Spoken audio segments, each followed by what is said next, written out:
milestone games along the way? Look, to be honest, at the very beginning of the day, I was just trying to treat it like any other day, but the more people come up to me and said, congratulations and well done and I wish you all the best, sort of the occasion started to build up a little bit. And as the second and third quarter went on and I still hadn't really had much of a sniff, I started to realise that the occasion was definitely bigger than what I made it out to be at the beginning of the day. And to just snag a goal at the end, and I heard the radio in the background in the car, and I was just ecstatic, and the boys just blew the roof off the club rooms then, and Grand Trip Powerade and beer. But that's football and that's winning. Are we speaking to Brad Johnson or Andrew McLean? Because we can't wipe that smile off your face at the moment, mate. Yeah, look, I tell you, the smile wouldn't be there if we'd lost. I was a little apprehensive about having such a big occasion made out at the beginning of the day, simply because I had a 350th here a couple of years ago and it didn't pan out the same way that I'd hoped, and I was apprehensive just with those demons in my mind. But as the day rolled on, especially in that second quarter, I thought we're not going to lose from here. Regardless, they did put up a little bit of a fight towards the end, but I don't know. I just felt like it was our day.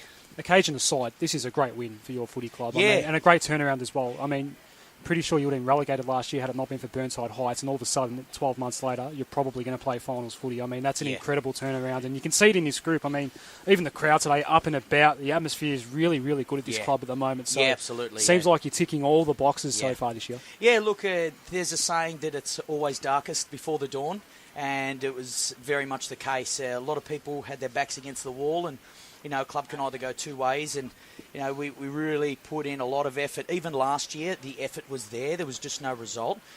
So the games that we're playing this year and where we sit on the ladder is a byproduct of what we've done last year. So, look, it's just football isn't about one person. It's not about one person's 400 game. It's about everybody, and that's what's good about it. And we win together and we lose together, but today we're winning. Now, that smile, you can't wipe it off your face. No. Now, every single person that's walked past here is trying to give you the wave. And, what is it like to be at the one club for 400 games? I've mentioned it. I mean, I played with three blokes who played 400 games at one club. Mm-hmm. Very special. You don't see it often these days. Mm. What does the club mean to you? Look, I don't want to oversell it, but you don't spend 20 years down at the one place unless you love it. And there's a lot of people here who have played a lot of milestones. There is a lot of people who have gone, but there is so many more people that have stayed. And it's not made. It is made up of individuals, and I'm just another one of those individuals that make the club what it is. So, what it feels like, and how Westmeadows have been able to. I mean, it's not a strong winning culture in terms of grand finals and number of titles. But the culture that's down at the club is just phenomenal, and it's a place that I will bring my son up in. Yeah, because, when we played Westmeadows, you'd always have a beer. Yeah. I remember one night you guys had a trivia night on. We stayed. We were here till 2 o'clock in the morning. We had the best night of our lives. There you go. And that's what local footy's about. And absolutely. Full credit to you for 400 games. Like, it's just huge. Yeah. Look, it's as much a milestone for me, but it's very much a milestone for the club as well. So, I couldn't be happier. 400 games, so that means you've sung the song a lot throughout your time. How good was that one? Yeah, look, that blew the roof off, to be honest. Yeah, look, it was one of the only times that I've been in the middle. Usually when you're in the middle, it's either a first game. So it's been a long time since I've sat there. And, look, it nearly makes me feel invigorated enough to play up until 500, just so I can sit in the middle of that circle again. Well, that actually came up in pre-game when we spoke to Peter Neal, and he said, don't get too ambitious just yet. Worry about the 400th first. What about some of your teammates today? We're having real trouble picking the player of the match this afternoon because it was a pretty even contribution. So who did you notice out there having a good game? Look, I think in the first and second quarter when the game was in the balance, Wilcox out on the defensive wing was an exceptional player. He cuts off so much of their forward movement. There was also Willow, who circled across half forward, centre half forward. He dominated. He had the biggest tank that I've seen from a centre half forward in a long time. He's coming from Rochester as well, so there's big grounds, and he's probably bringing that down to Westmeadows. So he's certainly up there. And the midfield, the engine, there was a time there where they were just having clearance after clearance. And second half of the third quarter, we played a lockdown role. There was Bubba in there, there was Rammer in there, there was Robbie Mullen playing with a broken hand, plus all the goals that were scored as well. So look, I can't put it down to one man, but there are a few that played a real good game. don't know if you know what happened around the grounds today, but Hillside gave Glenroy a bit of a touch-up, so Wow. that helps your cause as well. Yeah, you're probably playing finals footy this year. How good's that going to be for this group? Yeah, good, excellent, yeah, fantastic. Because there's been there's a core group, Valentine's and Mitchell Churches and Chris Hobans, and there's so many other guys that have left the club during their probably good years, 24, 25. They've come back. So before it's too old, I'm so happy that they can come back to the club that they played their juniors in and get a real taste of success. And I mentioned before about the byproduct from last year to this year. We're only building from this year to next year and the following year. So, yeah, the club's on a good spot. I've been here for a long time, and I can't wait to stick around for a little bit longer. Will you pay for a beer tonight? I don't think so. Yeah, look, I'm not a big drinker, but the ones that I have, I don't think I'll be paying for. And just lastly, anyone you want to say thanks, whether it's family, whether it's teammates, coaches, anyone along the way, because at these sort of times is when you reminisce about the people who've made it happen for you and your journey to 400. So is there anyone you'd like to thank on air? Yeah, look, I spoke before to the playing group, and I said about how football can be played across generations. There were guys there that were playing their second game, and there was someone there playing their 400th, and everybody's a part of that. We all win together and we all enjoy it together. But I've especially got to thank the work that the committee does. Clubs are driven by committees. The players come second to that, and they're certainly creating a good feel, a vibe, because the players feed off the committee, and we're just creating a good environment. But also, most importantly, obviously, my beautiful wife, Megan, and my son, Riley, they're down here today. In fact, they're down here nearly every week. I'd just like to thank pretty much everybody that's involved. Young Riley McLean will take the mantle and just continue on, I suppose, a bit of a tradition now here at Westmeadows. Yeah, look, he's cruising around with a 16 on his back at the moment, but I was never pressured into playing football, and look where I'm at there, so I'll do the same thing with him. Oh, we appreciate your time after the game. A big night coming up, but also a big run into the finals. Yes. Westmeadows almost certainly there now. Yes. So we look forward to catching up with this team again at either Highgate or Coburg or Windy Hill later in the year. Well done. Either. Thank you. Thank you to Andrew McLean, the Tank, 400 games. Good on you, boys. And he... cannot Still wipe can't the get the smile smile off off his his face. And he joins us now. Dave Connell, the Westmeadows coach, is with us here in the box. And Dave, some nervous moments today. As we said, you don't have a smile on your face. I'm sure you're happy about the win, but how happy are you? No, look, I'm pretty happy. I think I think at the end of the day, we were all pretty nervous. It was the most nervous I've been before the game. And it was really quiet before the game. The boys were really, really quiet as well. So... but I think it was more just a sense of relief now. That I was more nervous for the fact, just for Tank to make sure that we made it a memorable occasion for him. So because of the occasion, obviously your first year at Westmeadows, was it the most challenging game you've had to coach for this club so far? I mean, you've got some big games coming up because you'll be playing finals. But look, maybe. But regardless of Tank's 400th, it was a big game just in regards to where the season was as well. Like Oak Park, I would say would be in the... They're playing top four type of footy. They've just lost to West Coburg, really close at 3/4 time. They've got knocked off by Tulla by 6 points, beaten Taylor's Lake. So in the scheme of it, it was a big game. All up, we did a lot of homework this week and put a lot of plans in place. So, but probably the added pressure, I suppose, of Tank's 400th probably added to that a little bit, I'd say. Now, we are saying rather matter-of-factly that you'll play finals, but you may not have heard the final score at Sewell Reserve. In the end was Glenroy 10-6-66 beaten by Hillside 27-127 and Taylor's Lakes 21-18 144 defeated Hadfield 7-11-53 in the other game around the grounds. Tullamarine 2012 132 defeated Craigie Burns 7-8-50. So those are the other three results today, but obviously Hillside's done both yourselves and Taylor's Lakes a massive favour by extending that gap between 4th and 5th by yet another game. Yeah, absolutely. I didn't expect that one, to be honest. Look, the plan was you don't try to look forward too far, but the plan was that obviously to try to get up today, and we knew that then Glenroy and Oak Park played each other next week at Oak Park, and given the form line, I would have thought that Oak Park would be a fairly realistic chance of winning that one. So the hope, I suppose, was that we got up today and then Oak Park knocked them off next week. So, it's an interesting result. I didn't probably see that one coming. Now, that time in the third quarter when Oak Park pretty much took control of the game, what went through the coaching staff? Like, what did you need to do to address what was happening out on the field? Yeah, I think it was just more about getting our hands on the footy first. I think the first half was probably some of the best footy we've played.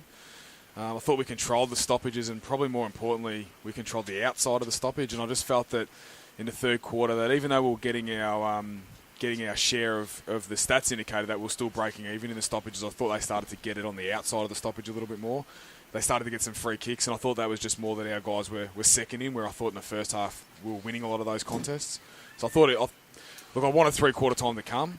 The last 2 goals of the third quarter were pretty big for us just to swing the momentum back to us a little bit. But, yeah, we just had to get our hands on the footy. And look, they've got a great midfield, Pascu, German, Kennedy. I don't think someone's always going to bob up, and Kennedy probably got under us a little bit in the second half. We put a lot of plans into German and into Pascu, and then Kennedy pops up. So can't tag all 3 of them, so we can control 2 of them. That was the plan. Yeah, who did you have on? I didn't actually notice that, but he was quiet today. I thought he was quiet. Yeah, we've got so Julian Ross, number 10. Yep. Went to German. He did the job on him the first time as well, and we've really handled him both times quite well. We had 2 players then going through Pascu, so pretty much the same as what we did last time. And look, last time they didn't push Kennedy on ball. Today they pushed him on ball a little bit, I think, because they lost a little bit of drive out of those 2 guys. So. Your run home's interesting. Hadfield away next week, and they're sort of on again, off again. Yeah. You never know what Hadfield's going to turn up. So, it could be, obviously, we don't know what's going to happen there. But then, obviously, West Coburg, Tulla before the bye in the final round. So, how do you approach this final month of the season now? And do you have to be careful, I suppose, so the players don't, I suppose, become too relaxed knowing that they probably are going to be playing finals footy? Yeah. How do you approach this? Look, I can guarantee the players won't become relaxed because they're all super hungry to play finals. The footy club hasn't had a lot of success probably over the last 4 or 5 years, and a lot of the guys that have come back purely for that reason. So they're fairly driven, the group. Look, I think the bonus for us would be, like old cliche, but take it 1 week at a time. But I think if we can get over Hadfield next week and the Oak Park Glenroy result goes our way, it'll really probably just free us up those last 2 weeks for the Tulla and West Coburg games. Probably take a little bit of pressure off as well, and we can probably try a few things, and I think that'll be good for us just to take a little bit of the pressure off. Well, both coaches have been pretty adamant from Tulla and West Coburg that they're holding their cards close to their chest. Would you perhaps like to send a message that they might want to put those cards on the table sooner rather than later? Look, they probably have every right to be thinking like that, because at the moment they are the best 2 sides, and probably by a little bit.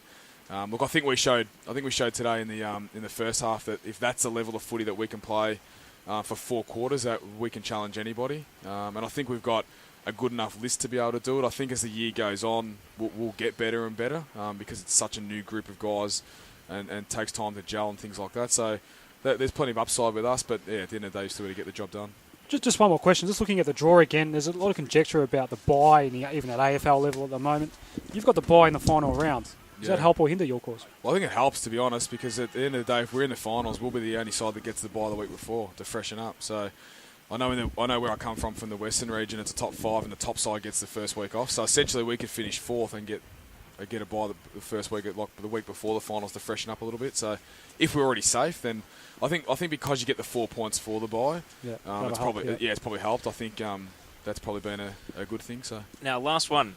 Who was your best player today? Because we are really undecided on who the Sporting Globe Player of the Day should be. Can you just give me a choice? Who are you thinking? I thought Mullen played well. I thought Valentine played well. There's a bloke who played 400 games. Caligari did some nice things.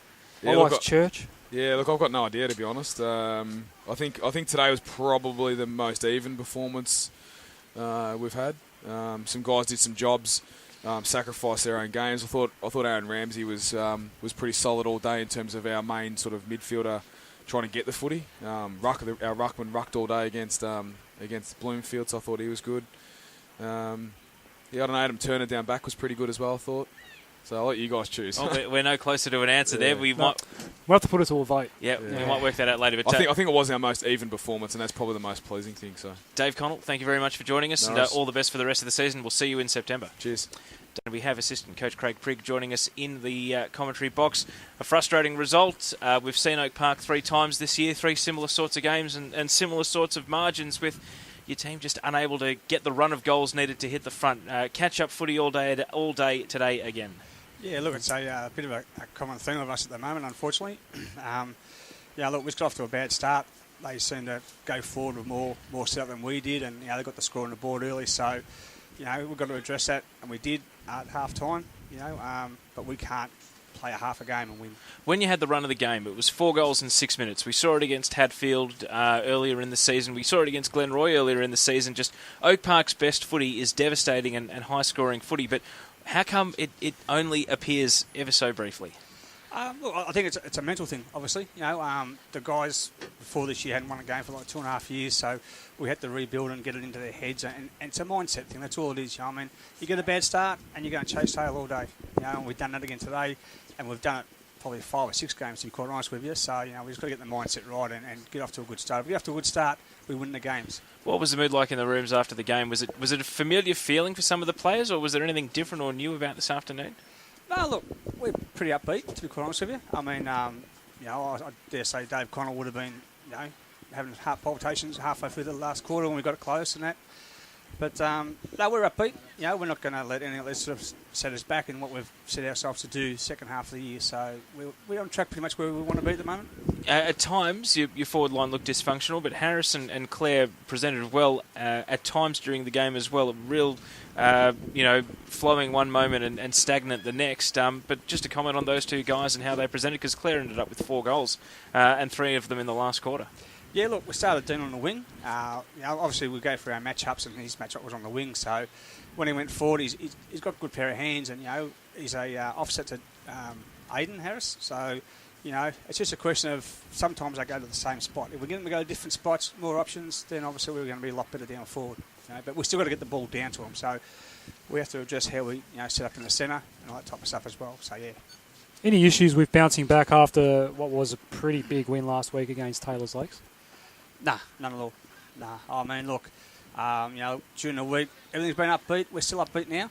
Obviously we're disappointed not to get the 4 points, but we're upbeat about everything. So as far as we're concerned, we've done nothing wrong except probably lose the game, obviously. But to sort of ask all those questions, I mean, change spots for a week and see how you go. It's no good being negative towards the players because they'll just go backwards as well. So we've got to be positive, and that's why we're looking. In general, I'm really curious to find out just to what extent your footy club's meeting its expectations, I suppose, pre-season at the moment, because from the outside it looks like you guys are travelling pretty well after a pretty slow start, but on the flip side, coming down from Premier, we don't know if perhaps finals should have been the possibility. How do you rate how the season's gone so far for your club? Look, I think we're probably about where we should be because of the results, obviously. There's no good beating around the bush with that. Expectations, I would have thought radio and people from other clubs would have had expectations on us, but we certainly didn't. We lost a few players and a lot of good players that played A-grade football, so we had to rebuild the club. And you have to build around the Germans, the Pascus, the Kennedys. Hence, that's why we've got Reese into the club. And now we've got to build around him, so we're doing that. And like I said, at the moment, we're probably about where we should be.